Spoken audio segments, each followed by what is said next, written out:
I came out of my shul one day. I'd only been going to the synagogue about 6 months. I made my first trip to Israel. And everyone was asking me, well, are you going to make Aliyah? Are you going to live in Israel? And I said, no, I don't think so. I couldn't get a job. I can't do this. I can't do that. I don't speak the language. And my friend said, go home, Motzi Shabbat, and get online, Nefesh B'Nefesh. And all I could remember was Nefesh. So I Googled Nefesh. And I am not even kidding you. 10 o'clock at night, I knew I was going to make Aliyah. And I went from not thinking of whatever to absolutely I'm going to.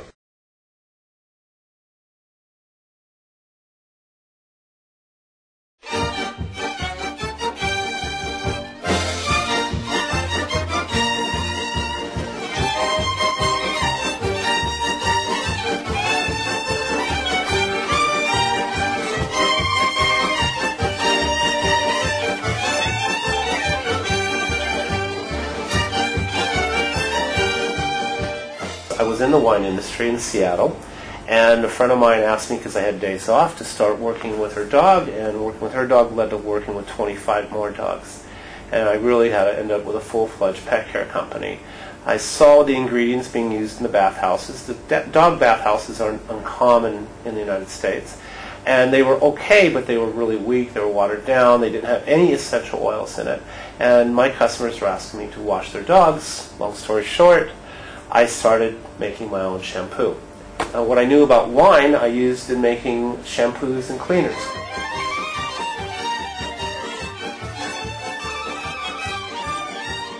I got a hold of Nefesh B'Nefesh, who put me in touch with the Misrad HaKlita's division of small business called Business IL.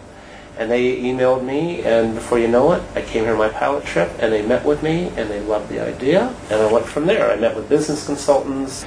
I came to Raanana. I spent 2 days here just walking up and down the streets, counting dogs and asking people what they think and stuff like that. I didn't quite expose my idea, but I got into the dog world. I met with veterinarians and stuff like that, and so I pretty much knew I could come and do this. I know it also is brand new to Israel. It was only a few years ago this was brand new to Seattle. And when I first heard of it, I was like, why would I go to wash my dog there? And then as soon as I took a customer's dog there, I knew you're using their shampoo, you're using their hoses, their aprons, and you don't have to mess in your bathroom. You don't have to mess in the bathtub. I call it a shampoo, but it's not. It's actually a cleaner, conditioner. But people like the idea of shampoo. The only soap used in this is Castile soap, which is 99% olive oil. It's fantastic for the dog's skin.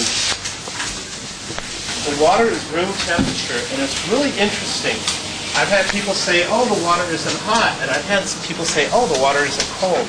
It's just room temperature. And that's just right for a dog.